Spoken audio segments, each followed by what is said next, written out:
빛의 굴절.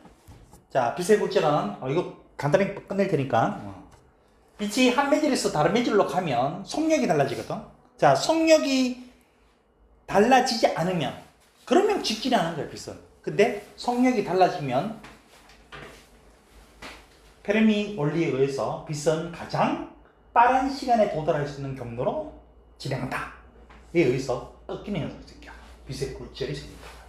이때 이 굴절되는 것을 정리한 사람이 스넬 법칙. 자, 매질 1 이때의 굴절률을 N1, 그 다음에 매질 2의 굴절률을 N2. 이 N이라는 것은 자, 절대 굴절률이다. 누구하고 비교하는 거? 바로 진공 속에서의 빛의 속력을 기준으로 해서 비교하는 거야. 이거는 매질 속에서의 빛의 속력. 그래서 N 값이 크다 하는 것은 매질 속에서의 속력이 작다 이런 뜻이야. 그 다음 자, 매질 1과 2의 경계를 이렇게 가상의 선을 세우는 게 바로 법선.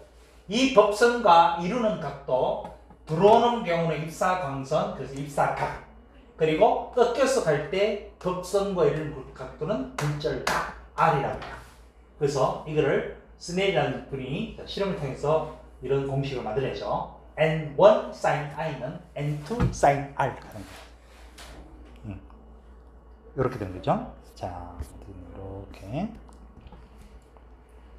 N1 sin I는 N2 sin R인데 요게 뭐냐면 비교야, 비교. 이거는 우리 상대 굴절률이라고 그래요. 상대 굴절률.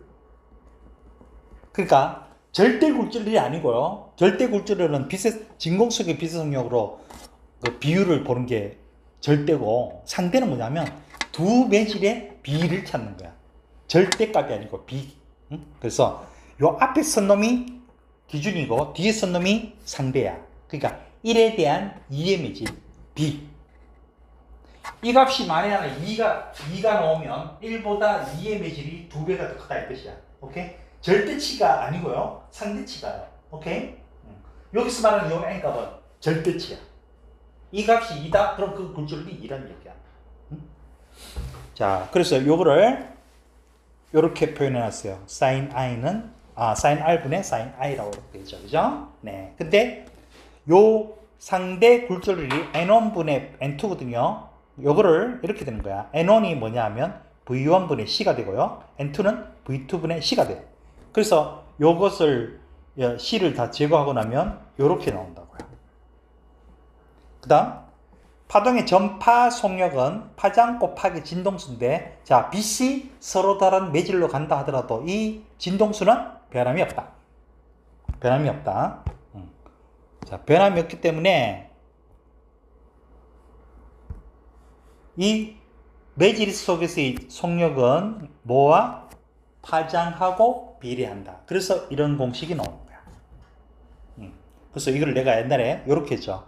N값이 크면 속력이 매질 속에서의 빛의 속력이 작아지고 빛의 파장이 작아지고 그리고 법선과 이런 각도도 작아진다. 요거와 요거는 무슨 관계? 반비례 관계라고 해서.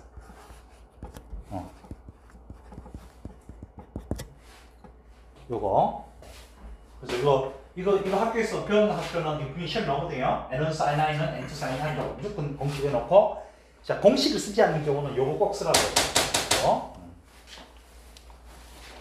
자, 그러면 이 굴절을 이용해서 뭐 쓸 수 있는 게 우리가 제일 일상생활에 제일 많이 쓰는 게 오목 렌즈하고 볼록 렌즈. 그 중에서도 볼록 렌즈.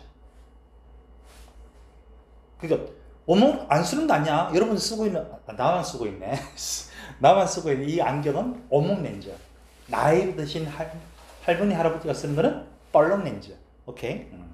자, 그럼 볼록 렌즈에 의한 상.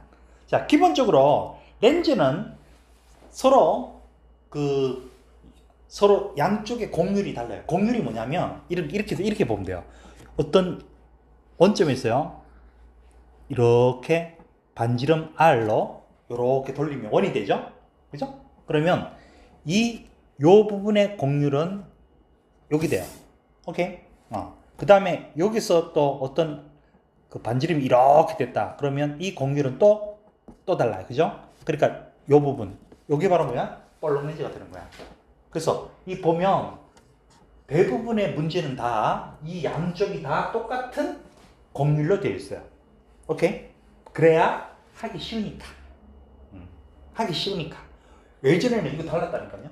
곡률이 서로 다르면요. 초점이 달라지거든요.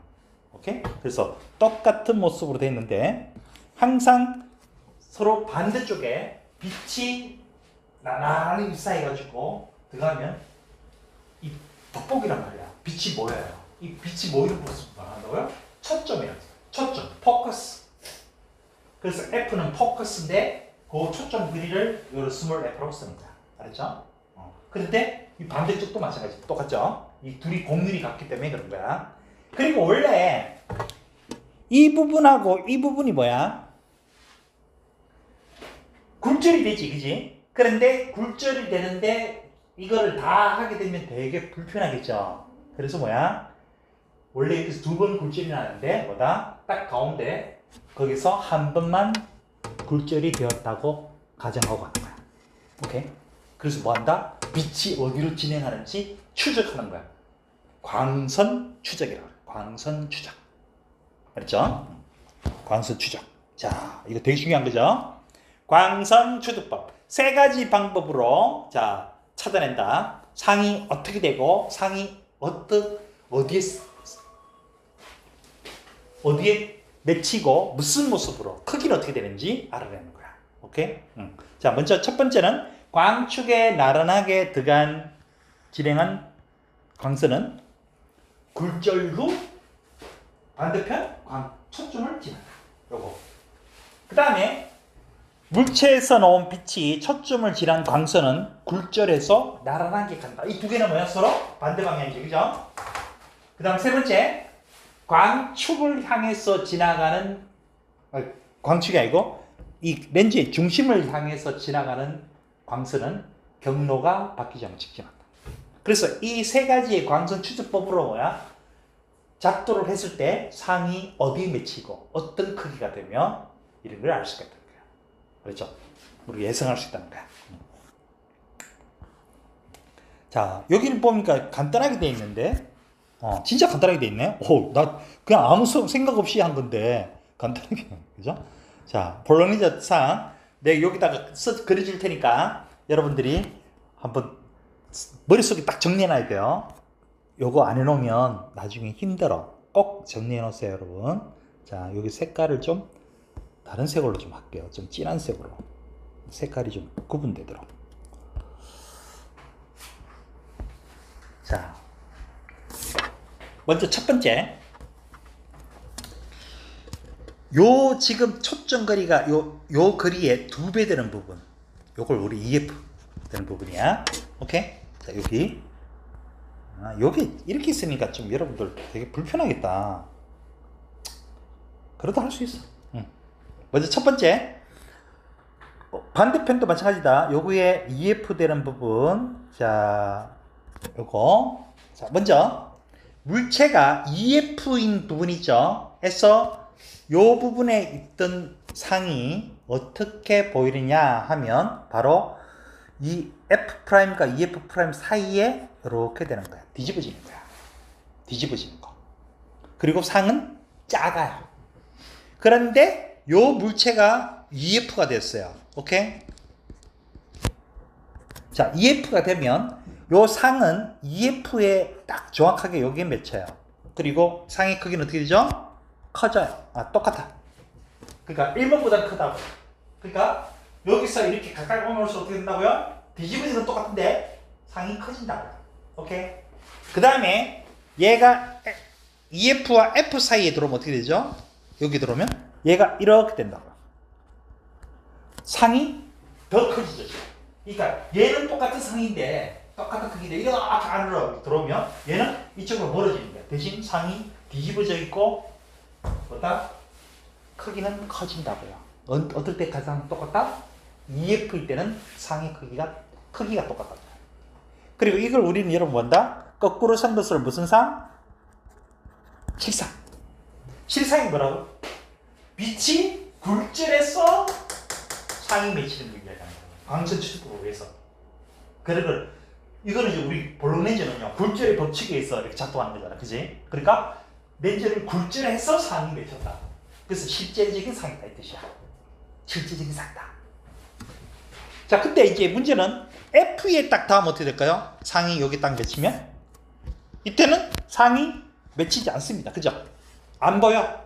오케이? 그런데 그 앞에 F 그 초점 앞으로 더 가까이 가면 이때는요, 이 렌즈 반대쪽으로 상이 안 맺혀요. 그래서 그 작동법 있잖아. 자, 초점을 지난 것은 광축에 나란하게, 광축과 나란한 것은 초점을 지나고, 중심을 지난 것은 직진한다 했는데 안 맞나? 그래서 이거를 뭐야? 역으로 가는 거야. 역으로. 역으로 가니까 뭐야? 이런 상이 맺히는 거야. 어떻게 돼요? 똑바로 된 상. 초점 앞 안쪽으로 물체를 놓으면 무조건 이제 상이 똑바로 보인다. 이게 바로 여러분들 우리가 돋보기를 봤을 때 글자 크게 보이는 거죠. 그때라고요. 오케이? 그리고 무조건 큽니다. 대신 이런 상을 뭐란다? 똑바로 선 상은 헛상이란다. 헛상. 왜? 빛이 굴절해서 이쪽 오른쪽으로 보이는 게 아니고 그 반대편에 상이 맺힌 거로 보이거든요. 오케이? 굴절해서 보이는 게 아니고 뭐야? 아직 굴절 안 하고 보이는 거야. 반대편의 상이. 그리고 우리는 헛상이다. 그럼 뭐다? 헛상은 물체보다 크다 작다 무조건 크다. 오케이? 근데 실상은 몰라요. 실상은 어디냐에 따라서 상이 클 수도 있고 작을 수도 있고 똑같을 수도 있기 때문에 이거는 잘 따져봐야 돼요. 이게 그림상으로 여러분 이해를 하는데 나중에 문제 속에서요, 말로 돼 있잖아. 헷갈린다니까? 그때 제일 좋은 방법은 뭐죠? 여러분 내가 했던 것처럼 FF 딱 해놓고요, 딱딱딱 그려놓으려고. 딱 그려놓고요, 문제 찾으면 금방 찾을 수가 있죠. 그렇게 어려운 건 아니야. 처음이라서 여러분들. 혹시 학교에서 이거 작도 해봤니? 안 했어? 네. 종이에다가 수행평 간다고 했어. 그치? 이 정상적인 학교. 뭐니? 너네, 아 잠깐만. 했는데 잊어버린 거 아니야, 혹시? 아니야? 오케이. 자, 이 볼록 렌즈를 어디다 이용하느냐? 뭐 흔히 많이 보는 망원경, 이 망원경 안에는 보면 대물 렌즈, 접안 렌즈를 이용해서 상을 크게 확대시키는 거야. 이게 참 재밌겠다. 대물 렌즈가 볼록 렌즈거든요. 그러면 상이 뒤집어지지. 멀리 있는 걸 보니까, 그죠? 그리고 다시 접안 렌즈로 보면 어떻게 할까요? 또 뒤집어지지. 어떻게 돼요? 똑바로 보이는 거야. 오케이? 그리고 대물 렌즈 조금 멀리 있는 거지만 접안 렌즈랑 가까이 있는 걸 보는 거거든요. 확대해서 보이는 거야. 이게. 저게 아마 뉴턴식일걸? 이게 두 가지가 있거든요. 이런 망원경은 저 멀리 있는 우주 있는 걸 크게 못 만들어요. 볼록 렌즈를요, 렌즈 유리를 이렇게 엄청나게 크게 만들잖아. 그러면 그게 생겨요. 수차가 생겨요. 빛마다 이게 상이 맺히는 곳이 약간씩 어긋나요. 그래서 약간 색수차라는 게 생겨요. 그리고 왜곡이 생겨요. 약간 휘어진 모습이 생긴다. 그래서 일반적인 천체 망원경은 저걸 쓰는 게 아니고 뭐 쓰게? 바로 반사 망원경. 밑에 거울로 된 거죠. 반사 망원경. 이 반사 망원경으로 하면 그런 왜곡이 없어요. 왜곡도 없고 반사 망원경 엄청나게 크게 만들 수 있어요. 지구상에서 제일 큰 건 뭐야? 옛날에는 미국에 있던 5m짜리가 있었거든요. 5m, 여러분, 지금 이 높이가 3m밖에 안 돼요. 3m 첨체되는데 5m짜리, 직경 5m짜리 이 반사 망원경이 있어요. 근데 이것도 작다고 지금 10m짜리 만들고 있어요. 근데 유리 하나로 만든 게 아니고요. 유리를 조각조각에 붙여가서 가는 거야. 그 기술이 엄청나게 아주 어려워요. 그 우리나라도 지금 현재 5m짜리를 뭐 만든다고 얘기는 들은 적이 있는데 만들고 있는 모르겠네. 자, 그 다음 빔 프로젝터. 지금 여기 있는 빔 프로젝터. 자, 얘는 바로 실상이다. 아니, 렌즈에서 통과해서 이 면에 있는데 이게 선생님 똑바로 안 되고 뒤집어지는 게 실상 아니에요? 그렇습니다. 그죠? 뒤집어지는 게 실상이잖아. 맞죠? 그러니까 빔 프로젝터 안에서 상이 이미 뒤집어져서 보이가 있는 거야. 그러니까 저 빔 프로젝터 안에 그 저기 뭐냐 형상이 뒤집어진 거를 다시 뒤집으니 이 화면 이 면에 모니터에 똑바른 상이 나오는 거야. 그 다음에 VR 기기 이런 것들 얘는 헛상이라고 되어 있네, 그죠?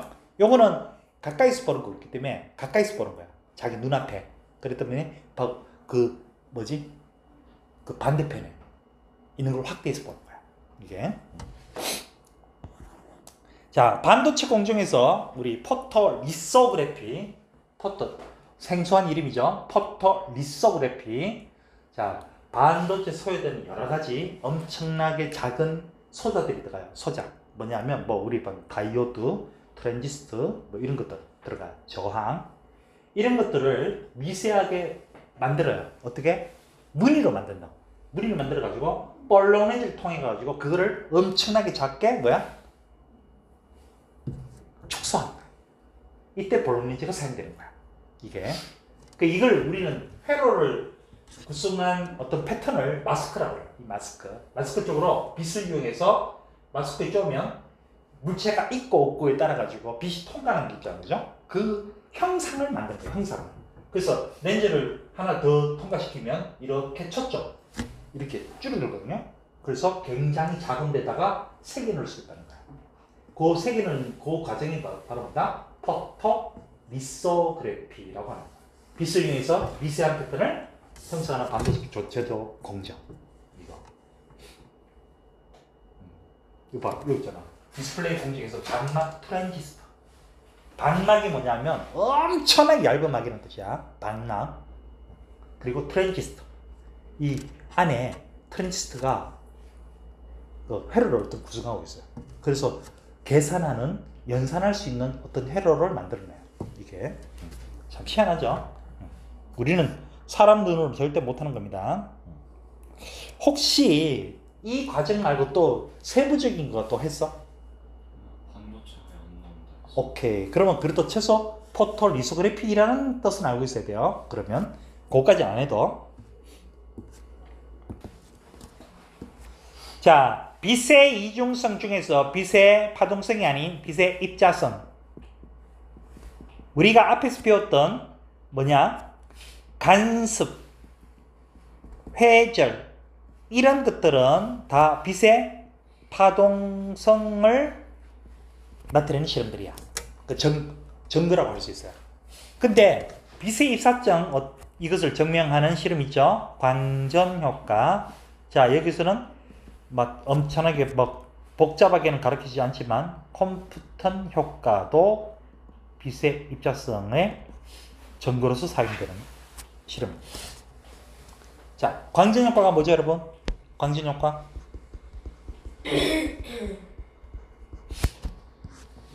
금속에 잡혀 있는 전자를 빛을 쬐었을 때 튕겨져 나오더라. 그래서 이 빛을 입자의 성질로 생각해서 광자. 그리고 튀어나오는 것은 광전자. 빛이 파동이 아니고 입자의 성질을 본 거야. 빛을. 그때 그래서 빛을 입자로 보고 이름 붙인 게 바로 광자. 자, 이게 공식 하나 들어가죠? 어떤 공식? 이 공식. HF는 HF0 플러스 EK. 요게 뭐냐? 요 놈은 광자의 에너지. 요 H는 플랑크 상수. F는 바로 빛의 진동수. 그래서 플랑크 상수에다가 진동수를 곱한 것이 광자 에너지가 되는 거야. 그 다음에 이 HF0는 뭐냐 하면 얘는 금속의 일함수. 일함수가 뭐죠? 전자를 떼기 위한 최소한의 에너지. 전자를 떼는 데 필요한 최소한의 에너지. 그래서 일함수고 이거는 다른 기호로 W, 워크라고 씁니다. 자, 여기서 HF0가 있는데요. 이 값은요. 실제로 이런 진동수를 갖는다는 게 아니고, 오케이? 뭐다? 상수에다가 이 진동수를 곱한 만큼의 값이 에너지 값이라 뜻이야. 그래서 이 광자 에너지는 말 그대로 그 에너지와 관계된 진동수지만 이 HF제에서 F0는 광자가 전자가 갖고 있는 에너지가 아니고 띄어내는데 필요한 에너지를 환산한 거야. 오케이? 그때 이건 진동수를 무슨 진동수? 문턱 진동수. 그리고 이 K는 전자의 무슨 에너지? 운동 에너지. 요거다. 그죠? 자, 그러면 여기서 일단 첫 번째 광전 효과가 일어나려면 어떨 때만 일어날 수 있다? 이 광자 에너지의 진동수가 바로 전자를 떼어내는 데 필요한 최소한의 에너지를 나타내는 값, 이 문턱 진동수보다 크거나 같으면 된다. 자, 이게 같으면 어떻게 되죠? 같으면 어떻게 되죠? 광전 효과 일어나죠? 대신 전자의 운동 에너지는 0이 되는 거야. 튀어나오긴 튀어나온다고요. 근데 움직이지 못한다고요. 그러니까 금속판에 전자가 튀어나왔어요. 오케이? 다른 원자에서 이게 튀어나왔어요. 근데 움직이지 못한다. 그러면 얘보다 크면 어떻게 되죠? 네, 그때는 이제 운동 에너지도 생기겠죠. 그죠? 그러면 이 경우는 어떻게 되죠? 이 경우는 어떻게 되죠? 이 경우는 광전 효과가 일어난다 안 일어난다? 절대 일어나지 않습니다. 오케이? 그 다음 두 번째. 빛의 색이. 자, 빛이 밝아지면 밝아질수록 어떨 때요? 광전 효과가 일어났다는 전제하에. 오케이? 전제하에 빛의 세기를 쐬우면 바로 광전자수가 많아진다. 증가한다. 그래서 광전류가 많이 흐른다. 이겁니다. 이것 때문이야.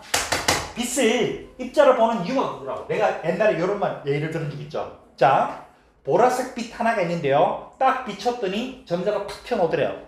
근데 빛의 색이 밝게, 그렇죠? 그러면 밝으려면 어떻게 되죠? 이 보랏빛을 똑같은 보랏빛 전구를 하나 더 달면 두 개가 되죠? 세 개가 달면. 그런데 에너지는요? 똑같은 값이야. 근데 뭐야? 밝아졌죠. 그랬더니 하나일 때는 하나가 태어났어요. 두 개일 때는 두 개 태어나와요. 세 개는 세 개는. 뭐야? 각각 뭐야? 입자를 볼 수 있다는 거야. 수로 셀 수 있다는 뜻이야. 오케이? 그게 광양자성. 바로 이 광자를 양으로 표현할 수 있다고. 뭐 때문에? 빛의 세기. 자, 그러면 진동수가 이 광전 효과가 일어나지 않는 이 경우, 자, 예를 들어서 빨간색 빛인데 비췄더니 광전 효과가 안 일어나. 근데 전구 하나를 더 달았어. 그래도 안 일어난다고요. 오케이? 그래서 이 빛의 밝기는 바로 광전자수하고 관련된 거야. 광전 효과는 1차적으로 뭐가 중요하다? 진동수가 중요하다. 광자 에너지의 진동수 중요하다. 그런데 광전 효과가 일어났을 때 광전자수는 빛의 세기하고 관련있다. 이해되죠? 그 다음에 요거를 우리가 그래프로 그리는데요. 그래프가 하나 오늘 더 가르쳐 줄게요. 오늘은 여러분 이제 시험 준비라 하나 더 할 겁니다. 많이도 있어요. 문제라서 그래요. 자, 먼저 첫 번째가 뭐냐면 이거는 우리 수업 시간에 옛날에 했던 거.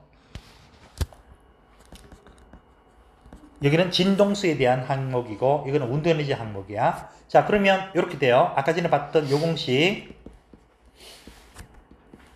공식을 바꿔보면 이렇게 되죠. EK는 HF 플러스 HF0. 요거는 우리 이함수 W다.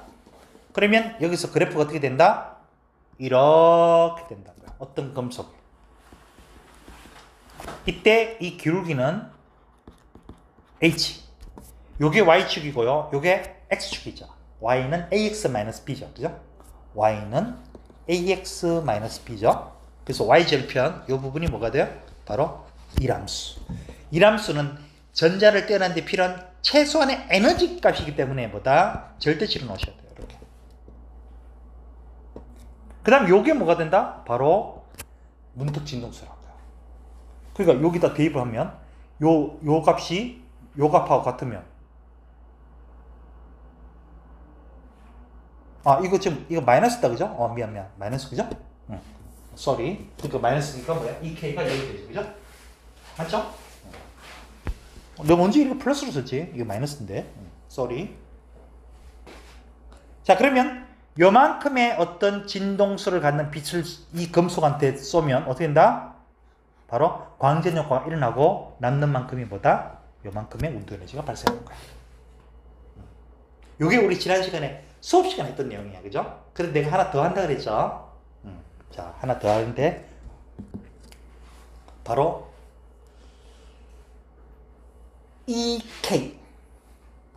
아까 전에 봤던 그래프 상에서는 EK 값이 얼마라고 그래프에서 이렇게 나왔었죠? 근데 정확하게 EK를 어떻게 확인하죠? EK 값. 그죠? 바로 전자가 태어났을 때 그 전자의 운동 에너지. 이 값은 어떻게 알아낼까 이거야. 이 실험이야. 자, 빛을 금속판에 비췄더니 전자가 튀어나오죠. 그죠? 그런데 밑에 봤더니 가변 저항이 있어요. 먼저 이 가변 저항을 여기다가 설치하면 이 부분은 저항이 크기 때문에 전류가 흐르지 않아요. 그러면 회로가 어떻게 되느냐면 여기 지금 마이너스 플러스 플러스인데 자 회로가 전자는 어디서 들어갑니까? 전자는 어디서 들어가요? 어디서 들어가요? 마이너스에서 플러스로 가죠. 그죠? 그럼 갑니다. 이때 전자가 태어났는데요. 여기 전압을 걸어줬으니까 이 전자가 이렇게 이동한다고요. 맞죠? 그러면 운동 에너지가 얼마인지를 알 수가 없어요. 지금 나왔는데요. 전압을 걸었는데 여기 뭔지 누구 어떻게 알아요? 그죠? 운동 에너지를 알려면 어떻게 알죠? 여기서 지금 탁 튀어나왔어요. 움직입니다. 움직이는데 이런 상태가 되면 어떻게 돼요? 더 빨리 움직이죠. 그죠? 그 운동 에너지 모르죠? 그러면 운동 에너지 알 수 있는 방법은 뭐죠? 얘가 움직여요. 역으로 못 가게 막으면 어떻게 돼요? 정지하면 얘가 갖고 운동 에너지가 얼마인지 알 수 있잖아. 그죠? 이해 안 돼? 쉽게 말해서 이거야. 어떤 자동차가 갖고 있어. 이 속도를 아는데 뒤에서 밀어요. 그럼 모르죠, 그러면. 그죠? 그게 뭐야? 가고 있는데 반대로 해요. 얘가 얼마의 운동 에너지 갖고 있는지 알 수 있죠. 이해돼? 거꾸로 가는 거. 좀 기다려봐, 그러면. 네가 뭔가 계산 때문에 그러려고 그러는데, 잠깐만. 요거 설명해주고 나서 계산 얘기해줄게요. 일단은 여기서 지금 전자가 튀어나왔어요, 지금. 움직여요, 이렇게. 오케이? 자, 근데 이번에는 가변저항을 여기다가 움직이는 거야. 그럼 이쪽이 저항이 크기 때문에 이쪽으로 절로 흐르지 않고요. 자, 갑니다. 이렇게 간다고. 그러면 전자의 반대쪽으로 지금 뭔가가 지금 작용하겠죠? 그래서 이 가변 저항을요, 이쪽으로 살짝 이동시키면서 뭘 보느냐면, 요 A라고 적힌 거 있죠? A가 뭐게요, 이게? 전류계야.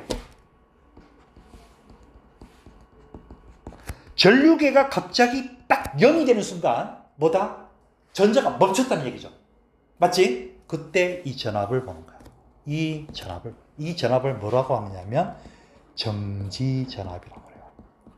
이 값은 이 값하고 똑같아요. 요게 뭐냐 하면, 이게 전자의 전하량. 요것이 V가요.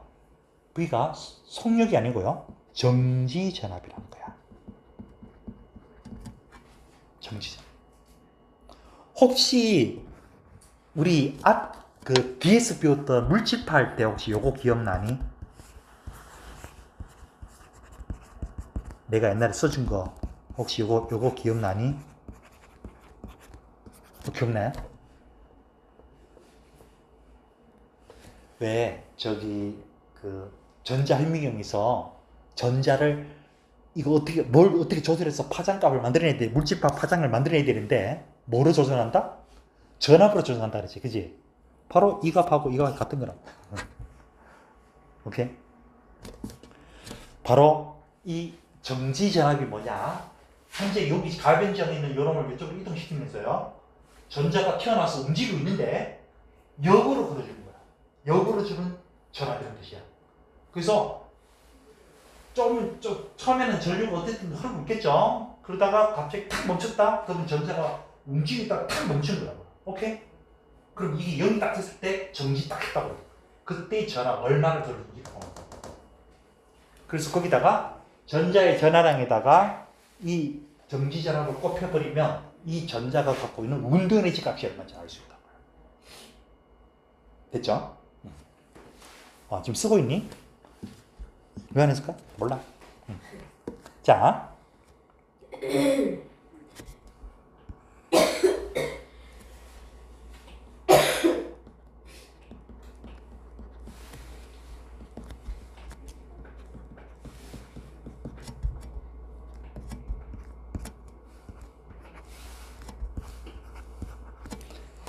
지금부터 두 가지 형태의 금속 있는데요. 두 가지 금속에서 이 광전류와 전압의 관계를 어떤 표로 나타내 봅니다.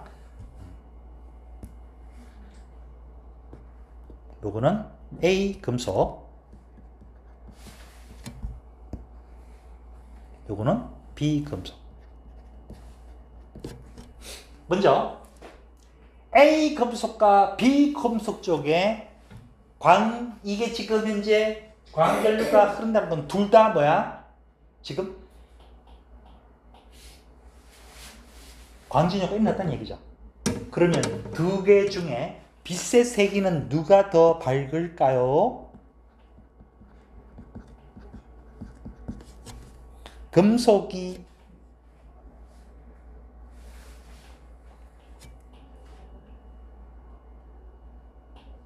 어느 쪽에 지금 빛의 세기가 되게 밝게 쪼여져 있을까요, 지금?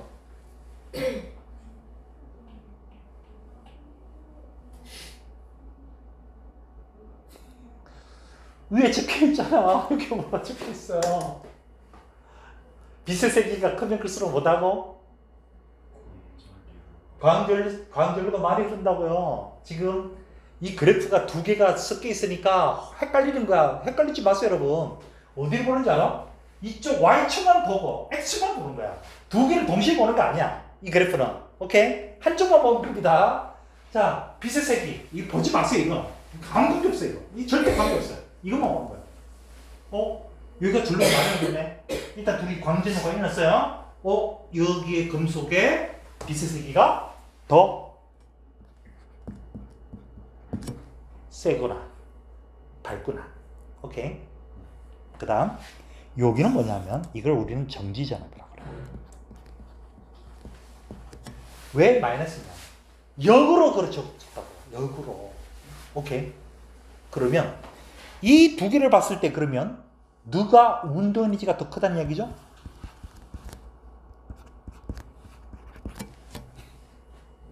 누가 더 커요? 운동 에너지.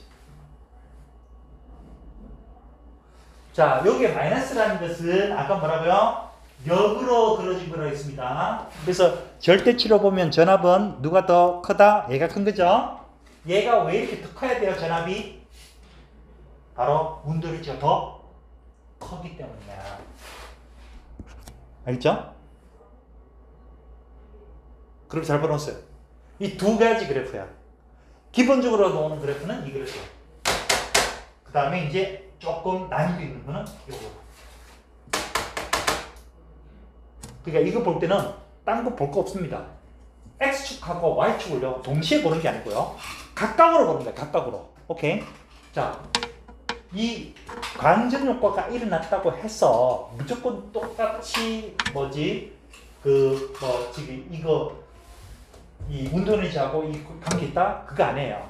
광전류는 광전자수하고 관계 있는 거고, 이 밑에 있는 정지전압은 전자가 하나가 움직일 때의 운동 에너지하고 관련된 거라. 그래서 이 광전류는 이 금속에 빛이 많이 더 밝은 빛이 비쳤구나. 오케이. 그 다음에 이 경우는 거기서 광전이 나왔는데 뭐다? 운동 에너지가 더 큰 놈이 이놈이구나 알 수 있다고요. 이렇게 찾더라고요. 그렇지? 우리가 이 공식에서 문제 풀 때 실수하면 안 되는 게 있죠. 바로 뭐냐면 금속이 한 개다. 금속이 한 개다 하면 한 개에 A 빛이 있고 B 빛이 있다 하면 무조건 이 값은 어떻다? 무조건 일정한 값이야. 금속은요, 이 함수는요, 꼭 그 물질의 그 물체의 특징처럼 일정한 값이야. 금속 한 개에 A, B, B 빛이 좋다. 이때요, 이 운동 에너지 그리고 이 광자 에너지는 다른 값이 될 수 있지만 이 값은 뭐다? 둘이 똑같은 거야. 오케이? 그래요. 두 번째, 이번에는 금속이 두 개야. 두 개고 빛은 똑같은 빛을 비췄어요. 그러면 이 값이 일정한 거야. 근데 이 값은 뭐야? 각각 다른 값이 되는 거야. 금속이 두 개일 때는 이 값이 각각 다른 값. 오케이? 여기는 금속이 하나일 때는 이 값은 무조건 똑같은 값. 이렇게 해서 계산하면 되죠. 그래서 광전효과에서 여러분들 머릿속에 딴 거 없습니다. 빛의 세기와 광전 효과의 광전효과가 일어나는 조건은 진동수와만 관계 있고, 오케이? 그리고 이 진동수하고 관련된 공식은 오로지 이 공식만 쓰는 거고, 알았죠? 빛의 세기는 이 공식하고 전혀 관계 없다는 거. 빛의 세기는. 그리고 특별히 전자의 운동 에너지는 아까 뭐로 볼 수 있다? 정지전압으로 알 수가 있다 하는 거. 그거. 알았죠? 그 정도만 하면 머릿속에 딱 있으면 정리가 쉽게 될 겁니다. 자, 그럼 이번에는 자, 빛이 파동의 성질과 입자의 성질이 있다면 그러면 입자라고 생각하라고 했던 물질은 그러면 파동의 성질이 있지 않을까? 라고 최초로 생각했던 사람 드브로이. 그래서 이 드브로이가 자, 입자도 파동 성질을 띠고 있다. 그리고 그 파동의 성질을 그 파동을 우리는 물질파 또는 드브로이파라고 이렇게 표현할 수 있다. 그래서 그 사람이 나타냈던 공식은 자, 물질파는 의 파장은 자, 바로 운동량분의 H. 운동량분의 H. 왜? 입자들이 움직이면 운동이랑 갖고 있잖아요. 그죠? 네, 그래서 운동량분의 H. 그리고 운동 에너지는 2분의 1 mv 제곱인데 그런데 운동량은 mv야. 여기로부터 운동 에너지는 2m분의 p의 제곱이라고 표현할 수 있다는 거. 그래서 요게 요렇게 공식이 다시 뭐한다? 표현된다는 거. 이건 여러분 무조건 다 외우셔야 돼요. 이거. 그리고 내가 특별히 꼭 하나 더 외우라고 그런 게 있었죠. 이거는 계산은 문제는 아니고 저기 전자현미경에서 그 전자를 원하는 파장을 만들어내기 위해서 어떻게 조절하느냐. 여기 바로 요거 전압으로 조절한다 그랬죠. 그죠? 네. 그래서 계산 문제는 아니고요. 전압으로 조절할 수 있다. 그러니까 전압이 높아지면 파장은 어떻게 된다? 이게 높아지면 작아지죠. 그죠? 네. 그러니까 굉장히 고전압을 걸어줘야 돼요. 자, 이렇게 했는데 우리 실제적으로 우리 일상생활에서는 물질이 파동의 성질 띈 거를 확인할 방법이 없어요. 그 이유가 뭐냐? 바로 뭐가 크기 때문에? 분모가 크기 때문에 그래요. 분모가. 질량이 크기 때문이야. 질량이 큰 것들은 물질파를 관측하기가 어려워요. 어렵다는 얘기는 뭐다? 있긴 있는데 지구에 있는 과학 측정 장비로는 측정이 안 된다고요. 못 한다고요. 그런 이야기야. 있긴 있는데 못 찾는다. 하지만 전자같이 질량이 굉장히 작은 놈들은 충분히 물질파의 성질을 우리가 관측할 수 있다. 그 관측한 걸 가지고 전자현미경을 만들었다. 오케이? 그 밑에 보면 이렇게 적혀 있죠? 이런 것들은 꼭 알아놓으면 좋아요. 자, 일상생활에서 물질파를 관측할 수 없는 이유. 바로 플랑크 상수값이 엄청 작은 값이야. 여기 한번 보세요. 마이너스 3, 4승이야. 그런데 분모가 질량이 매우 커버리면 더 작아지죠. 그죠? 맞죠? 그렇기 때문에 우리가 이 그 물질파를 우리가 확인하기 어렵다는 얘기야. 질량이 컸어. 알았죠? 그러면 질량이 작은 전자는 충분히 확인할 수 있다고요. 자, 이 물질파에 대한 정의를 저렇게 내렸을 때 그것을 확인하는 실험이 있죠. 2개. 데이비슨 거머 실험. 자, 여기서 전자를 발생시키는 장치에서 전자를 발생시켜서 금속으로 수직으로 보냈는데, 자, 이것이 입자라고만 한다면 우리 상식으로는 그냥 반사돼 바로 튕겨서 올라야 되거든요. 그런데 이 전자 검출기를 봤을 때 어떤 각도를 이루고 거기서 전자들이 많이 검출되더라는 얘기야. 그 말은 표면에서 이렇게 반사하는 것도 있지만 그 안에 들어가서 원자핵과 충돌해서 나오는 놈도 있다는 얘기거든요. 근데 그러면 그 안까지 들어가려면 입자는 안 되고 뭐야? 파동의 성질을 떼야지 갈 수 있다는 얘기야. 오케이? 그렇게. 그리고 이 각도는 모든 금속이 같은 게 아니고요. 금속마다 다 다른 값이야. 왜? 금속의 원자 반지름이 다 다르기 때문에 그래요. 오케이? 그래서 여기서 전자들이 많이 검출된다. 전자들이 많이 간섭해서 이렇게 다 이렇게. 그다음 이제 제대로 물질파가 있다는 것을 확인시키는 증거가 있죠. 톰슨의 전자선 해결 실험. X선은 파동이에요. 전자기파. 그리고 전자는 입자야. 그래서 이 두 개를 똑같이 알루미늄 방막을, 이 방막 엄청 얇아. 그러니까 통과할 수 있다는 얘기야. 보냈는데 그 스크린상에 나오는 형상을 봤더니 X선과 전자선의 이 간섭무늬 또는 해적 무늬가 똑같은 무늬가 나더라고요. 그래서 이 전자의 파장을 계산해 봤더니 누가 같더라? X선의 파장과 같더라는 얘기야. 그러니까 입자들은 알았던 이 전자가 파동의 성질을 띈다는 거 확연하게 못 박아보는 실험이 되어있죠. 그래서 데이비스 거머 실험보다는 톰슨의 전자선 해적 실험이 제대로 증명하는 실험이 되어버린 거야, 이게. 그래서 이제 뭐 두 개로 정확하게 확인되어버렸죠. 그죠? 확인 끝됐습니다. 그 밑에 있네요. 그죠? 네. 이제 이런 거. 자, 전자가 파동처럼 회전해서 특정한 각도에서 보강돼서 난다. 많이 보인다는 뜻이야. 그 다음에 이거 X는 이 두 개로 똑같은 무늬를 띠는 걸 확인했다. 그 다음에 여기 보면 이거 있죠.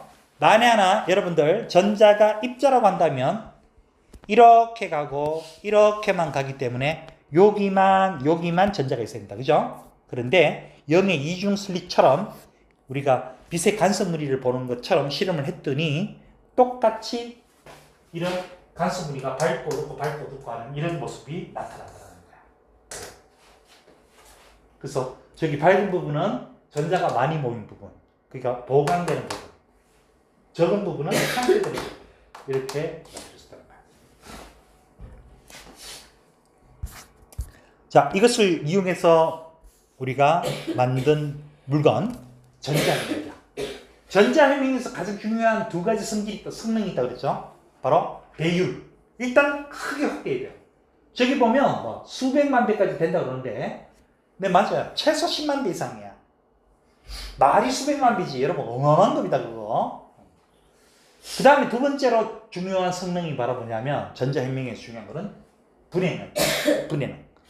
두 개의 물체가 뭐 거의 같이 붙어 있다 했을 때 그것을 뚜렷하게 구분해내는 능력, 분해해서 보는 능력, 분해능이라고 해요. 그럼 어떨 때 좋으냐? 렌즈의 크기가 같을 때 사용하는 빛의 파장이 짧을수록 분해능이 우수하다는 거야.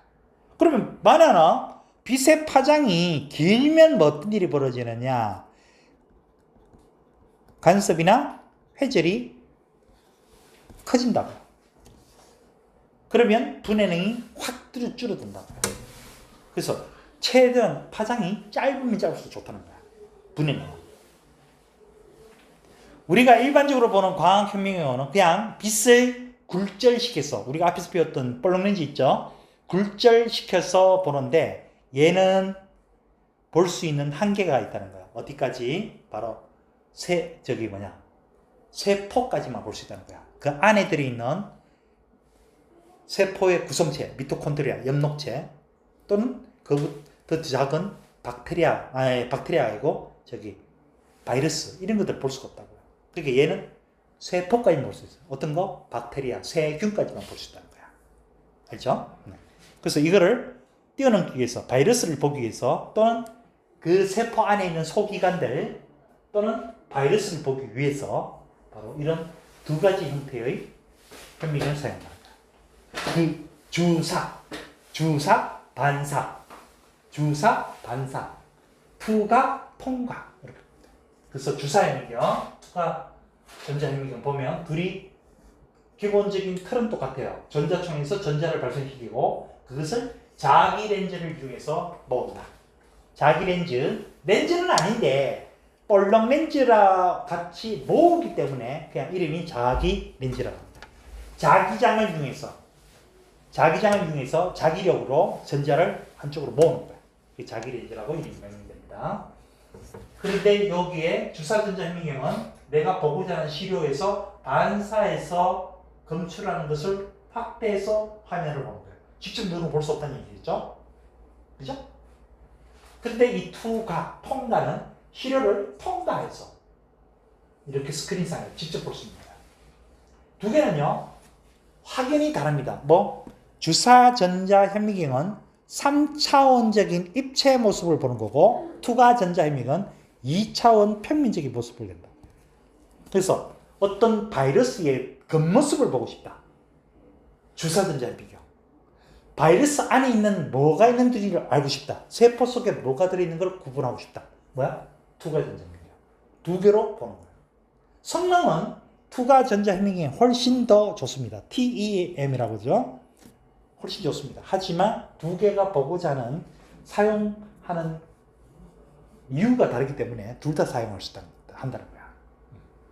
자, 근데 이 둘 다 공통적으로 안은 뭐로 만들어야 된다? 진공 상태로 만들어야 된다는 거야. 둘 다. 광학 현미경은요, 그냥 우리 일반적으로 그냥 우리 공기 상태에서 우리 일상생활에서 이렇게 보는 거야. 그러니까 진공이 아니라고 해요. 하지만 얘는요, 진공이라고 해요. 자, 진공이 아니면 어떻게 될까? 바로 전자의 속력이 뚝 떨어진다는 거야. 속력이 뚝 떨어지면 물질파의 파장이 커진다는 거야. 커지면 뭐가 생긴다? 회절이 된다는 거야. 회절되면 정확하게 물체를 분해하는 능력이 어떻게 된다? 나빠진다는 뜻이야. 그래서 진공으로 만들어진다. 그 다음 두 번째, 이 시료. 투과전자 현미경에서는 이 시료 통과해야 되는 거지. 통과할 때 1인 1이 벌어지면 안 되죠. 그래서 최대한 얇게. 진짜 보면 이거 하는 기계가 따로 있어. 사람이 하는 게 아니고요. 기계를. 여러분들 왜 고기 파는 집, 정육점 가면 고기 쓰는 집 있죠, 그죠? 삭삭 고기 이렇게 일정한 크기로 자르잖아. 그와 같은 기계가 있어요. 그래서 삭삭 자르는 게 있어요. 그렇게. 그 다음에 이 주사전자 현미경 SEM에서는 시료에서 반사하기 때문에 전자가 쉽게 반사되도록, 그러니까 전자가 쉽게 이렇게 닿아서 흐를 수 있도록 전기 전도성이 좋게 바로 금으로 이렇게 코팅을 해줘야 돼요. 표면은 전자가 쉽게 반사하거나 쉽게 전달될 수 있도록. 그래서 코팅을 해줘야 된다는 그런 특징이 있습니다. 어려운 거 아니죠? 이거 나오면 틀리면 안 됩니다. 근데 요거 할 때 이제 아까 전에 봤던 그거 있죠, 공식 있죠? 요게 가끔씩 나온다고요. 요게 이 공식 계산은 문제는 아니고 요 전압을 어떻게 하면 어떻게 될까? 전압을 낮추면 파장이 커지고 분해능이 나빠지기 때문에 전자현미경으로 사용하기 어렵다. 이렇게 되겠죠, 그죠? 반대로 전압을 높이면 파장이 짧아지기 때문에 전자현미경으로 사용하기 좋은 물질파가 될 수 있다. 이번 시간에는 에너지 준위. 자, 이 에너지 준위를 알기 위해서 먼저 알아야 되는 게 스펙트럼이거든요. 스펙트럼은 크게 두 가지. 바로 연속 스펙트럼 그리고 선 스펙트럼. 그리고 이 선 스펙트럼은 또 두 가지로 분류하죠. 자, 어떤 연속 스펙트럼에서 자, 요 까만 부분 에너지를 뺏겠다는 얘기야. 누구한테? 전의 기체한테 에너지를 뺏겠다는 얘기야. 뺏긴 부분, 그러니까 빠지니까 까만색으로 나온 거야. 그러니까 저온의 기체에 흡수됐다. 흡수됐다. 근데 그 저온의 기체가 뭐야? 에너지를 받았으니 고온의 기체가 되죠. 굉장히 불안정한 상태가 돼요. 그러면 불안정 상태로 계속 있느냐? 절대 그러지 않아요. 항상 안정된 상태로 돌아간다. 그지? 안정된 상태로 돌아가면서 자기가 받았던 에너지를 내놓는다. 그래서 방출 스펙트럼이야. 그런데 이것을 보호는 뭐다? 그냥 오 희한하네 하고 넘어간 게 아니고 왜 이런 일이 벌어졌을까를 생각하는 거지. 거기서 나온 게 바로 뭐야? 아, 전자가 어떤 모든 에너지 영역에 전자가 존재할 수 있는 게 아니고 특징적인 에너지가 갖는 곳에만 전자가 있다. 그래서 그 사이에서 흡수하거나 방출되는 양이 똑같다. 이렇게 된 거야. 그것을 바로 한다? 뭐라 한다고요? 에너지 준이라고 얘기한다. 에너지 준. 자, 일단 이거 스펙트럼 하기 전에 여러분 빨주노 쪽 파란 거 무지개색 있는데요. 여기서 에너지가 큰 쪽이 어디게? 에너지가 큰 쪽? 여기가 에너지가 큽니다. 에너지가 작고요. 자, 에너지는 플랑크 상수 곱하기 진동수로 표현되거든요. 그러면 에너지하고 진동수는 뭐다? 비례관계야. 그래서 이 보라색 쪽이 뭐다? 진동수가 많고 빨간색 쪽이 진동수가 작은 거야. 그리고 얘는 또 이런 관계도 있어요. 람다분의 C. 요 람다는 파장을 이야기하고요. C는 우리 배웠죠? 빛의 속력. 진공 속에서의 빛의 속력. 그죠? 그러니까 에너지하고 진동수는 비례관계지만 파장하고는 반비례관계. 그러니까 이 파장은 이쪽이 짧고 이쪽이 길다야. 오케이? 그런데 학교 선생님은 어떻게 한다고요? 칼라를 못 내니까 어떻게 한다고? 숫자로 나타낸다 그랬죠. 주로 얼마? 파장을 이렇게 나타낸다고요. 여기가 대략 400 나노미터, 여기가 대략 700 나노미터. 이렇게 표현됩니다. 이렇게 써준다고요. 알았죠? 그런데 더 난이도 있을 때는 어떻게 하는 줄 아니? 아예 안 써주는 경우야. 선만 그어주는 경우야. 어떻게? 이렇게요. 그럼 여러분 보시고 알아야 돼요. 여기서 보면 가면 갈수록 간격이 어떻게 됐어요? 왼쪽 가면 줄고 있죠? 가장 간격이 넓은 이쪽 부분이 바로 뭐다? 에너지가 가장 작은. 오케이? 이쪽이 파장이 긴 쪽이라고요. 그러니까 이렇게 써주는 게 정상적인데 안 써줄 수도 있다고요. 그러니까 이걸 구분할 때 정확하게 구분하죠. 이 간격이 가장 넓은 쪽에서 가장 오른쪽에 있는 요놈이 파장이 가장 긴 놈, 에너지가 가장 작은 놈. 이렇게 됐죠? 자, 보어는 이렇게 생각합니다. 자, 왜 저런 방출 스펙트럼이 나올까? 그것은 바로 전자가 가질 수 있는 에너지는 불규칙적으로 존재한다는 거야. 그러니까 어떤 특징적인 에너지를 갖는 전자만 존재한다. 오케이? 그래서 그거를 나타낼 때 이 n값에 의해서 뭐다? 에너지가 결정되거든요. 그래서 우리는 이 n값을 양자수라고 해요. 양자수. 바로 이렇게 마이너스 n의 제곱분의 13.6 일렉트론 볼트. 일렉트론 볼트. 전자 볼트로 뜻이야. 혹시 앞에서 배운 거 기억나니? 전기장 할 때. 자, 전기장에서 전기력에 의한 위치 에너지는 QED. 그죠? 그리고 전위의 정의는 Q분의 W. 기억나요? 그럼 이게 QV인데, E를 해주면 뭐가 생겨요? 뭐가 생겨? 에너지가 생기지. 이게 뭐야? Q가 여기서 말하는 E. 전자 하나의 전하량. 오케이? V. 전이차. 그게 QV, EV 똑같은 거야, 지금. 알겠죠? 이게 에너지 값이야, 저게. 일을 해주면 뭐다? 에너지 생기잖아. 맞지? 그것도 같은 거. 어쨌건 n값에 의해서 전자의 에너지 값이 결정되는데 이 n값을 우리 양자설하고 그래서 n값에 의해서 에너지가 결정된 이것을 우리는 에너지의 양자화, 다른 말로 에너지는 불연속이라는 뜻이야. 불연속. 자, 그리고 전자가 n값이 1인 곳이 가장 원자핵으로 가깝죠. 여기는 전기력이 가장 큰 쪽이야. 전기력이 플러스 마이너스가 잡아당기는 1력. 그리고 가면 갈수록 뭐다? 에너지를 흡수해야지만 갈 수 있다는 거야. 왜? 아래쪽이 가장 이 잡고 있는 전기력이 크기 때문에 이걸 이기고 가려면 에너지를 흡수해야 돼. 오케이? 가면 갈수록 에너지가 점점 커진다는 거야. 그럼 마이너스 값은 왜는 마이너스 값이다? 이 원자핵으로부터 이 값들이, 이 전자들이 아주 잡혀있다는 의미로 속박되어 있다. 그런 개념이야. 그래서 어느 단계가 되면 이 전자가 떠날 수가 있거든요. 그때가 언제냐? 바로 무한대일 때야. 그러니까 이 무한대라는 개념이 좀 애매한데요. 올라갈수록 간격이 되게 좁아지거든요. 그게 어느 순간에 탁 넘어간다는 뜻이에요. 여기를 넘어가면 뭐다? 이때는 에너지가 0이 돼요. 여기를 벗어나면 이제부터는 전자가 속박되지 않고 자유롭게 다니는 자유전자가 된다. 그래서 올라갈 때는 에너지를 흡수, 불안정한 이 전자가 원래대로 돌아갈 때 그만큼의 에너지를 방출. 그죠?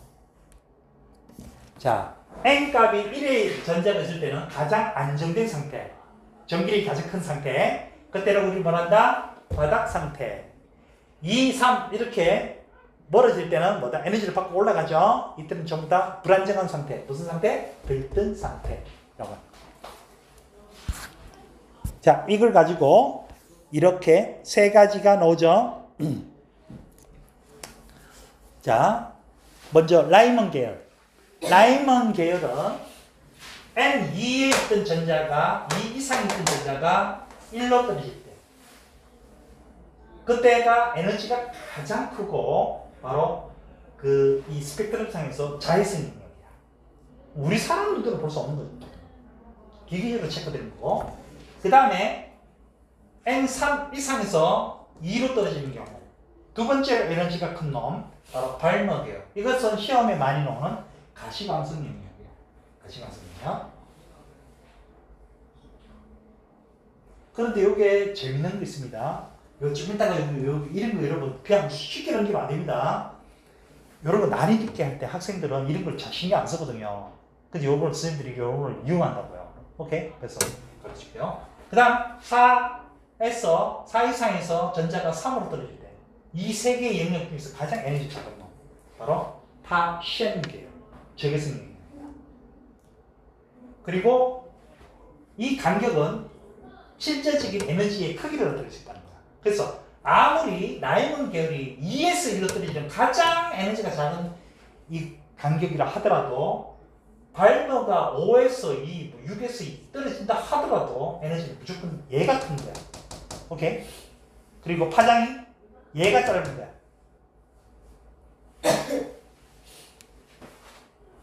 그러면 밑에 그림을 여러분 분석합니다. 라이먼이든 발머든 파센이든 이 파장이 긴 쪽에서 가면 갈수록 전부 다 간격이 어떻게 되겠다? 좁아지겠죠. 파센도 가다가 줄고 있고, 발머도 가서 줄고 있고, 라면 줄고 있죠. 그죠? 그 다음에 두 번째, 발머를 한번 잡으세요. 요 부분을 잡으시라고. 저희 계열 안 나오는데. 안 나온대? 뭐가 안 나온대? 계열. 아, 안 나온대? 넌 안 들으면 돼. 왜 들어? 여기 색깔 있는 데는 스펙트럼이 나온다는 얘기죠. 이때부터는 솔직히 말해서 못 본다. 그런 뜻이야. 여기 지금 다 흰색으로 있죠. 이거 볼 수 있어? 사람이? 볼 수 있어? 못 보지? 사람이? 못 보는 거야. 발만 나와서라도. 봐, 그러면 여기 요 부분이 어떻게 돼? 요 부분이 가장 에너지가 작은 놈이죠. N 3에서 2, 4에서 2, 5에서 2, 6에서 2. 그죠? 넘어가면 모른다. 오케이? 그러니까 요거 선생님들이 가끔 이런 걸 설명 안 해주고 그냥 이렇게 그려놔버려요. 그리고 찾으라고 할 수도 있거든요. 그거 잘 봐라. 자, 에너지가 흡수할 때 또는 방출할 때, 그 값을 어떻게 계산하죠? 예를 들어서 N1에서 2로 갈 때 에너지가 흡수된다. 그 흡수되는 에너지를 계산할 때는 어떻게?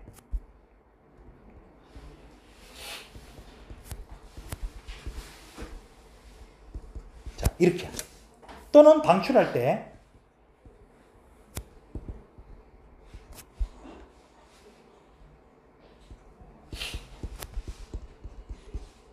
저 할아버지 말고 전화? 얼른 받아. 자, 이렇게 되면 두 개의 값은 절대치가 똑같아요. 그러니까 에너지를 흡수하든 방출하든 어디서 어디를 계산해도 절대치는 뭐다? 같은 값이란 말이에요. 그럼 기본적으로 이렇게 생각하시면 돼. 왜? 흡수니까 위로 올라가니까 에너지 크지. 그러니까 큰 거에서 작은 거 뺀다고 생각하면 돼. 그러니까 여기는 2에서 1 뺀 거고, 반대로 방출한다. 그러면 방출했으니까 아래쪽에서 1에서 2를 뺀다. 이렇게 보시면 돼요. 하지만 절대치는 같은 값이란 말이에요. 이렇게 보시면 돼요. 그리고 잊지 마세요. 요 각각의 에너지 준위를 나타내는 공식은 요거고, 이 사이에서 일어나는 올라가거나 내려갈 때, 흡수하거나 방출할 때 그 값은 뭐로 표현한다고요? 이거로 표현한다고요. 그렇죠? 그거만 구분하시면 돼요. 요 각각의 전자가 있는 에너지 준위 값은 이 n은 마이너스 n의 제곱분의 13.6 요거로 사용되고, 각각 그리고 그 사이에서 일어나는 값, 그 사이에서 일어나는 값은 진동수의 비례, 파장의 반비례 요걸 이용한다고요. 그러니까 밑에 있는 요 발모에 보면 요 색깔 있죠? 요거는 결국 뭐다? 요거는 3에서 2로 떨어질 때인데, 그럼 3에서 2로 떨어질 때 요 값이란 거야. 오케이? 요 값. 이 값이 아니야. 이 값은 각각이야. 3에서의 값, 2에서의 값. 오케이? 그럼 여기는 요거는 그 사이에서 일어난다. 요거라고요. 알죠? 그러니까 이 대단한 게 이렇게 이론적으로 정립했는데 실험적으로 봤을 때 이 값들하고 똑같은 값이 나오더라는 거야. 그 대단한 위대한 발견이죠. 하지만 여기서도 문제가 있다. 수소 원자 한 개 이상 되면, 두 개가 넘어가면 이 공식은 안 맞다는 거야. 알죠? 자, 고체 에너지 D. 원자가 하나일 때는 에너지 준위만 존재할 수 있지만 에너지가 두 개, 세 개, 여러 개가 되면 고체인 경우 옆에 있는 원자와 에너지 준위가 겹쳐진다는 거야. 이 겹쳐진 것을 우리는 뭐라고 하냐? 에너지 준위가 겹쳤다. 에너지 D라고 한다. 밴드, 델 밴드, 그대로 납득한 형태로. 그리고 각각은 지금 전자들이 어디나 있을 수 있거든요. 여기는 에너지 준위에서는 전자가 모두 다 에너지 값이 같습니다. 에너지가 동일해요. 같은 에너지 준위에서는. 근데 에너지 D에서는 모든 전자가 같은 에너지를 띠지 않고요. 미세한 차이를 두고 에너지 값이 가지고 있다고. 그러니까 결국 같은 게 아니야. 미세한 차이도 보다 차이가 있는 거야. 오케이? 거의 근사치다. 이렇게 하면 안 돼요, 여러분. 미세한 차이라도 차이가 있기 때문에 같은 에너지는 아니라고 하죠. 그리고 에너지 D에는 전자들이 들어갈 수 있는 허용된 곳이지만 에너지와 에너지 D 사이에 존재하는 D 간격, 에너지 갭, 에너지 D 간격은 허용되지 않는 곳이야. 쉽게 말해서 전자가 이 값을 갖는, 에너지를 갖는 전자는 존재하지 않는다는 얘기예요. 여기는 전자가 존재할 수 없는 거기 때문에 에너지 값 봤을 때도 그 D 간격만큼 사이에 있는 이 에너지 값을 갖는 전자는 존재하지 않는다. 그리고 가면 갈수록 간격이 어떻게 된다? 에너지 D가 두꺼워진다. 그 이유는 바깥쪽에 있는 전자 수가 많아지기 때문에 도로에 차가 많아지면 차선이 넓어야 될 것처럼 얘도 전자 수가 많아지기 때문에 더 폭이 넓어진다. 그리고 D 간격은 거꾸로 반대로 줄어드는 특징이 있다는 거예요. 이걸 반도체를 하기 위해서 하는 거기 때문에 알아야 되는 용어가 있다고 그랬죠. 원자 값D 그리고 전도 D. 원자가 띠는 뭐라? 원자 핵으로부터 전자들이 에너지 띠에 전자들이 차곡차곡 쌓아가는데 그 중에서 가장 바깥쪽에 있는 거. 가장 바깥쪽에 있는 거. 나트륨 같은 경우 어떨까요? 나트륨 11번이죠. 그럼 첫 번째 구간에 2개가 있고요. 그 다음 8개 있고, 세 번째 하나가 있죠. 그죠? 요거요. 얘들 이야기하는 게 아니고요. 요놈요. 가장 바깥쪽에 있는 거. 이놈을 우리는 원자가 T라고 하고, 지금은 전자가 없어. 근데 T 간격만큼의 에너지를 받으면 앞으로 전자가 이동할 수 있는 곳. 전도T. 전도T라고 한다. 그죠? 그래서 이 원자가 T와 전도T의 관계가 어떠냐에 따라서 전기가 통하는 도체, 전기가 아예 안 통하는 절연체 또는 부도체, 그리고 흐를 수도 있고 안 흐를 수도 있고, 바로 세미컨덕터, 반도체, 이렇게 됩니다.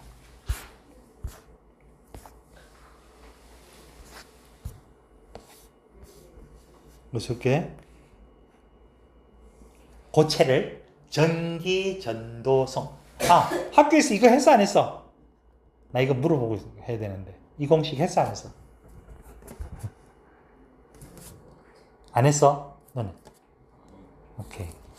무슨 학생을 왜 이렇게 안 하는 게 이렇게 많아? 그래도 어쨌든 영어 나오면 이렇게 하시면 돼. 전기 전도독 하면 말 그대로 그거야. 전기가 잘 통하는 정도 이 뜻이거든요. 그 값이 크면 보다 전기 잘 통한다는 뜻이야. 오케이? 굳이 계산 안 해도 어떤 숫자가 있으면 그렇게 하시면 됩니다. 자, 이 원자가 T와 전도 T의 관계에서 자, 고체를 세 가지로 분류한다. 먼저 도체. 중요합니다. 원자가 T의 일부분만 전자가 차 있다. 일부분만 차가 있으니까 뭐야? 얘가 쉽게 이동할 수 있다는 뜻이야. 또는 원자가 T와 전도 T가 거의 겹쳐져 있어. 그럼 뭐야? 쉽게 이동할 수 있죠. 그죠? 맞죠? 네, 이걸 뭐란다고요? 도체. 자, 부도체와 반도체는 똑같습니다. 원자가 T가 전자로 모두 채워져 있고, 원자가 T가 전자로 모두 채워져 있고, 오케이? 둘이 다 차 있습니다. 그러면 이 상태에서는 뭐야? 전자가 이동할 방법이 없어. 여기 빼곡히 차 있는데요? 움직임이 없어. 그런데 에너지 T 간격이 너무 넓어. 그래서 이 에너지를 받으면 갈 수 있겠지만 실제로 고체 상태를 유지할 수 없어요. 그래서 이 에너지를 받을 수가 없다고. 이동 자체가 불가능합니다. 그래서 부도체, 절연체라고 합니다. 하지만 반도체는 그 에너지 T 간격이 좁기 때문에 얼만큼의 에너지를 받으면 쉽게 이동할 수 있는 거예요. 쉽게 이동할 수 있는 거예요. 그럼 우리는 이거를 반도체라고 한다. 그리고 이런 거 아주 미세하지만 여러분들 꼭 봐놔야 되는 부분이 있거든요. 바로 어디 있냐면 이런 부분이야. 지금 반도체에서요. 요거 보세요. 절대온도 0켈빈. 절대 0켈빈 영하 273도야. 영하 273도씨에서는 자유전자가 없어. 그런데 상온에서는 적은 수의 자유전자와 양공이 존재하기는 해. 하지만 무조건 간다는 얘기는 아니야. 오케이? 이런 거. 이런 틈새 이런 것들을 알아야 되는데 굳이 학교 시험에서 낸다면 이렇게 낼 수 있다고요. 어떻게 내느냐? 이렇게 낼 수 있다고. 이 관계 가지고도 나오거든요. 자, 온도에 따라서 저항값이 어떻게 되느냐? 도체는요, 저항이 커져. 그래서 온도가 높아지면 높을수록 도체는 전기 전성이 떨어지겠죠? 근데 이렇게 되는 건 뭐다? 반도체라고요. 반대로 전자가 저항이 작아져요. 작아져요. 그래서 요 밑에 있던 문제 있죠? 그거야. 0켈빈 때는 아예 없다고요. 근데 상온이 되면 밑에 보세요. 뭐라고 했어요? 상온에서는 적을 수 있죠. 자유전자 양공이 있어서 흐를 수도 있다고요. 하지만 아무리 온도가 떨어진다 하더라도 이 저항값이요. 도체보다 좋을 수는 없어요. 오케이? 작아질 수는 없다고요. 그러니까 이게 가운데에 딱 경계선이 생겨요. 요 관계도 구별해 놓으면 그럼 도체에서 왜 그러면 저항이 커질까요? 바로 이거야. 도체가 있다. 여기를 데우면 요 안에 전자가 있는데요. 이 전자가 열 에너지를 받죠. 뜨거워! 아 뜨거워! 하고 막 움직인다. 그죠? 그럼 원자가 더 빨리 가서 충 들어가는 거야. 그러면 저항이 큰 거야. 커지는 거야. 근데 반도체는요? 반대로 지금 저항이 커서 움직이지 못하고 있는데 에너지를 받아서 뭐야? 기어가는 이 뜻이야. 그런 차이 때문에 그런 거야. 움직이지 못하고 있었는데 에너지를 받아서 조금이라도 이동할 수 있는 거야. 그것 때문에 저항이 작아지는 거야. 하지만 아무리 온도 올려도 도체보다는 저항이 작아질 수는 없다. 요거. 오케이. 자, 이걸 이용한 거 뭐 있죠? 세미컨덕터, 반도체. 순수 반도체는요, 실리콘과 저만요. 몇 쪽? 몇 쪽이야? 실리콘 저만요? 그렇죠. 14쪽 원소죠? 뭐, 여기 밑에 교과서는 뭐, 순수 반도체 또는 교육 반도체고, 뭐, 똑같은 말이니까 뭐 의미 없고. 자, 14쪽이다 보니까 가장 바깥쪽에 전자들이 무조건 4개씩 있어요. 그래서 옆에 있는 교수들하고 전자 1개씩 공유해서 어택 규칙, 뭐야? 전자가 8개 때 가장 안정되다. 8개 이런 형태를 유지하는 거예요. 공유 결합합니다. 4개씩 전자가 체외각 전자가 4개가 있고 각 주변에 있는 규소랑 1개씩 공유 결합해서 총 8개 이런 전자를 공유해서 되기 때문에 안정 상태를 유지한다. 하지만 쉽게 이동하는 할 수는 없어요. 그 전자 조성이 좋은 편은 아니에요. 그러니까 순수한 반도체는 전기 조성이 안 좋아. 오케이?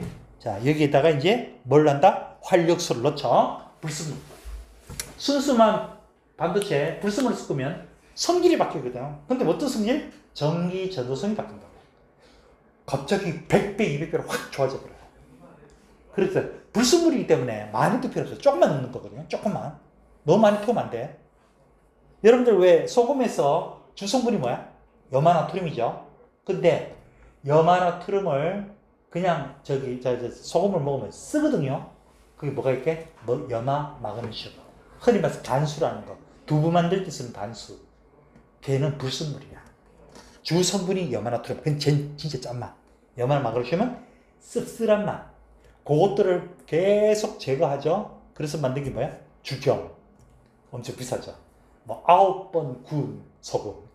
순수한 염화나트륨 있는 거. 실제로 바다가서 이렇게 뜨면 못 먹어요. 써요. 짠맛도 엄청 강하지만 쓴맛도 엄청 강해요. 그래서 불순물 조금만 섞어도 돼요. 성질이 좀 바뀌거든요. 자, 또 우리 도핑이 나와. 그때 뭘 넣느냐에 따라서 뭐야? P형과 N형 반도체. 자, 이거 보십시오. P형 13쪽을 넣었죠. 실리콘에 뭘 넣는다? 13쪽 원소. 자, 여러분 외워야 됩니다. 붕소, 알루미늄, 인디움. 붕소, 알루미늄, 인디움.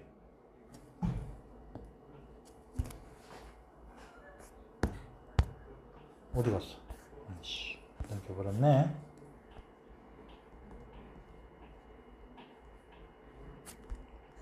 붕소, 알루미늄, 인디움. 자, 얘들은 13쪽이라 3개야. 그러다 보니 주변에 있는 규소랑 전자 1개씩 공유한다라도 빈 공간이 생기죠. 그래서 주변에 있던 전자들이 쉽게 이동할 수 있는 그런 역할을 하게 됩니다. 자, 그 빈 공간을 우리는 뭘 한다? 양공이라 한다. 여기서 여러분이 이제 대충 보면 안 돼요. 이 그림 보세요. 이거를 에너지 D로 봤을 때 어떤 형태냐 이거야. 바로 원자값 D 위에 이 원래 반도체는요. 원자값 D에 전자가 꽉 차 있어야겠지, 그지? 그런데 이 불순물이 들어감으로써 위에 에너지 줄이가 하나 더 생기는 거야. 오케이? 그럼 여기 있던 전자가 이동을 하는 거야. 그럼 여기는 뭐가 생긴다? 빈 공간이 생기죠? 양공이 된다고. 그러면 이 불순물 에너지, 얘가 전자를 하나 받았기 때문에 이 불순물에 의해서 얘가 무슨 이온을 띠느냐? 전자 하나 받았죠? 그죠? 음이온이 되는 거예요. 음이온. 전자 하나 받았잖아요. 그래서 P형은 음이온이 분포하고 있어요. 그리고 원자가 D에는 양궁이죠. 원래는 얘 이온 안 뜨고 있습니다. 근데 얘가 받았잖아 지금. 그렇기 때문에 음이온이 분포되어 버린다고요. 그래서 원자가 D 바로 위에 불순물의 N줄이 형성된다. 그 다음 N형 같은 경우는 실리콘과 저마늄의 몇 쪽? 15쪽 원소. 뭐 있어요? 인, 비소, 안티모니. 그래서 인비아 이렇게 인디아 이렇게 외우면 되죠. 그럼 15쪽이다 보니까 뭐야? 전자가 하나 남죠. 쉽게 자유롭게 이동할 수 있는 거야. 자유롭게 이렇게 이동할 수 있다고요. 그래서 여기 보면 에너지 D하고 비교해 보면 이런 거야. 바로 N형은 전도 D 아래. 이게 원자가 D는 지금 전자 꽉 차 있습니다. 지금 전도 D 아래에 이 불순물을 위한 에너지 준위가 항상 생성되고 여기 있던 전자가요 쉽게 이렇게 이동해 버린다고. 그러면 얘가 전자를 뺏겼죠 지금 그죠? 뺏겼죠? 그럼 얘는 뭐가 된다? 양이온이 된다고. 양이온. 얘는 음이온이 되고. 오케이. 그래서 구체적으로 봐야 돼요. P형은 원자값 D 위에 에너지 준위가 형성. 그래서 전자가 올라가고 얘는 음이온이 되고 원자값 D는 어떻게 된다? 양공이 많아진다. 오케이. 그 다음에 N형은 전도 D 아래에 형성되고 전자가 남는 전자 하나가 저쪽으로 가버리면 얘는 양이온이 된다. 그러면 전자들이 여기 많아지죠? 네. 쉽게 이동할 수 있다. 그럴 때. 자, 요거를 가지고 여기는 지금 없는데요. 여러분들은 이제 시험이라 이거 이제 이거 해놔야 되거든요. 그래서 내가 여기 해놨어요. 여기 요거 한번 보세요. 이런 거야. 이런 전화본부. 자, 현재 P형 반도체인 경우 보면 어때요? 불순물에서 음연이 형성되어 있다. 오케이? 그리고 그 원자값 D는 양공이 널려져 있다. 얘는 반대로 불순물에서 플러스가 되고요. 그 다음에 전자들이 막 이동했죠 지금 분포하고 있다 지금 이렇게. 근데 이 양공하고 전자가요 여기에 어떠한 전압도 안 걸어줄 때 어떻게 됐다? 서로 그냥 쫙 퍼져나가는 거야. 퍼져나와서 자연스럽게 결합을 해버리는 거야. 오케이? 결합하고 오로지 마이너스와 플러스 이온으로만 분리되어 있어요. 이렇게. 그럼 이쪽이 공핍청에서 전자와 양공이 사라지는 곳이란 뜻이야. 그러면 더 이상 여기에 이쪽에 있는 양공과 전자가 이동을 못해요. 이 공간이 넓어지기 때문에. 이동할 수 있는 공간이 없어요. 방법이 없어요. 그때 어떻게 한다고요? 이렇게 전압을 걸어준다고요. P형 쪽으로 플러스를 걸어주면 여기 있던 양공들이 어떻게 돼? 다시 이쪽으로 확산할 수 있다. 전자는 다시 여기 있던 전자들이 이렇게 가면 이 공핍적인 전자들이 줄들면서 어떻게 연결이 된다고요. 둘이가 이렇게 연결이 돼요. 오케이. 그럼 전류가 흐른다고 되겠죠. 그죠? 바로 그래서 이걸 뭔 방향? 순방향이라고 하고 그루지는 이 전압을 순방향 바이어스라고 한다. 그러니까 PN 접합 다이오드로 PN 접합 반도체는요 아무 기능 못해요. 아까 봤죠? 이게 공핍점 이게 넓어가지고 더 이상 이동 못한다고. 그냥 또 멈춰지는 상황이죠. 처음에만 딱 부착할 때만 쫙 이렇게 서로 퍼지다가 딱 이런 공간이 장벽이 생겨버리는 거야. 이때 이동할 수 있도록 전압을 탁 걸어주는 거야. 그러면 이동 못한다. 그럼 역방향은 어떻게 되냐? 이번엔 반대야. P형 쪽으로 마이너스 걸어주면 전자는 이쪽으로 가버리고 N형 이쪽으로 가버려. 그럼 이쪽이 어떻게 돼요? 이렇게 더 어떻게 될까요? 더 넓어지는 거야. 연결 안 되죠. 양공과 전자가 이동을 하지 못한다고. 그럼 이동이 안 된다. 그럼 이거는 전류가 흐르지 않는 역방향 전압, 바로 역방향 바이어스, 걸어주는 전압. 내가 그 얘기잖아요. 이거. 컴퓨터에 CPU 연산할 때 우리가 알고 있는 우리는 그냥 종이에다가 1 더하기 1은 2 이렇게 하지만 얘들은 컴퓨터를 그렇게 하는 게 아니라 그러죠. 1과 1이 더하기 할 때는 1과 1이 더가서 1, 0이 나오게끔 만들어놔야 돼요. 그럼 나누기는 빼기라고 그랬죠. 1, 1 빼기 1, 0이다. 그러면 0, 1 이렇게 나오게 만들어야 된다고요. 회로를. 그 회로를 이 순방향과 역방향 바이어스를 조절해 가지고 회로를 만드는데요. 굉장히 복잡해요. 나는 말은 쉽게 하지만 상당히 복잡해요. 이렇게 해서 처음에 그 CPU에서 전산할 때요. 우리가 원하는 그런 결과가 나오게끔 막 전류가 흐른다고요. 그게 순방향이냐 역방향이냐에 따라서 그 결과가 나오는 거. 이거는 전류가 흐르게 되고 이거는 그러니까 1로 생각하게 하고 이거는 0으로 나오게끔 그렇게 회로를 구성한다고. 여러분 한번 뭐 찾아볼게요. 한번 있습니다.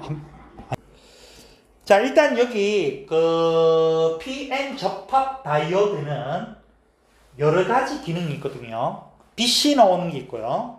또는 어떤 전류의 흐름을 변화시키는 것도 있고, 그 첫 번째, 이 정류회로. 이거는 이제 바로 전류의 방향을 정리하는 거거든요. 바로 우리 가정집에 들어오는 입력 전압이 교류야, 교류. 시간에 따라서 뭐다? 방향이 바뀐다는 뜻이야. 이거를 우리 휴대폰이나 노트북, 태블릿 같은 이런 전자제품은 다 0, 1만 알아야 되거든요. 한쪽으로만 전류가 흐르고 안 흐르고 이렇게 되어 있다고요. 그걸 우리는 직류라 그래요. 요거는 AC, 우리 그래서 AC 220V 그리고 DC 5V, 우리 충격이 다 5V잖아. 그죠? 이렇게 구성하는데 다이오드를 몇 개? 4개를 조합한다는 거야. 4개를 가지고 조합을 하면 이런 신호로 있던 놈을 뭐다? 이런 신호를 이렇게 만들 수도 있고요. 오케이? 또는 지금 이 그림처럼 없앨 수도 있고요. 상관없어요. 근데 문제는 요거는 실제적으로 우리 일상생활에서 이렇게 쓰지 않아. 이렇게 위로 전류가 흐르는 거, 아래 전류가 흐르는 거 있죠. 여기 쓰는 회로가 하나밖에 없죠. 여기 다이오드가 하나밖에 없죠. 그러니까 이게 끊어진 거야. 오케이? 근데 4개를 하면 어떻게 된다고요? 다 이 방향들이 다 이렇게 바꿀 수 있다고. 그래서 한쪽으로만 계속 이렇게 했고. 근데 또 하나 문제가 있어요. 그러다 보면 요 부분이 비죠 지금. 그죠? 내가 이건 옛날 수업 이해가 안 해줬는데 여기 지금 비잖아 이게. 정확하게 컴퓨터는요 오로지 뭐야? 시간에 대해서 이렇게 올려야 된다고요. 이렇게. 이게 직류거든요. 근데 여기 모습 어때요? 요 빈 공간 생기죠, 빈 공간. 그죠? 이거 어떻게 하느냐? 이 다이오드 4개 있는 그 속에 뭐 넣는 줄 알아? 측정기를 넣어놔요. 측정기. 우리 앞에서 배웠던 캐피시티. 측정기.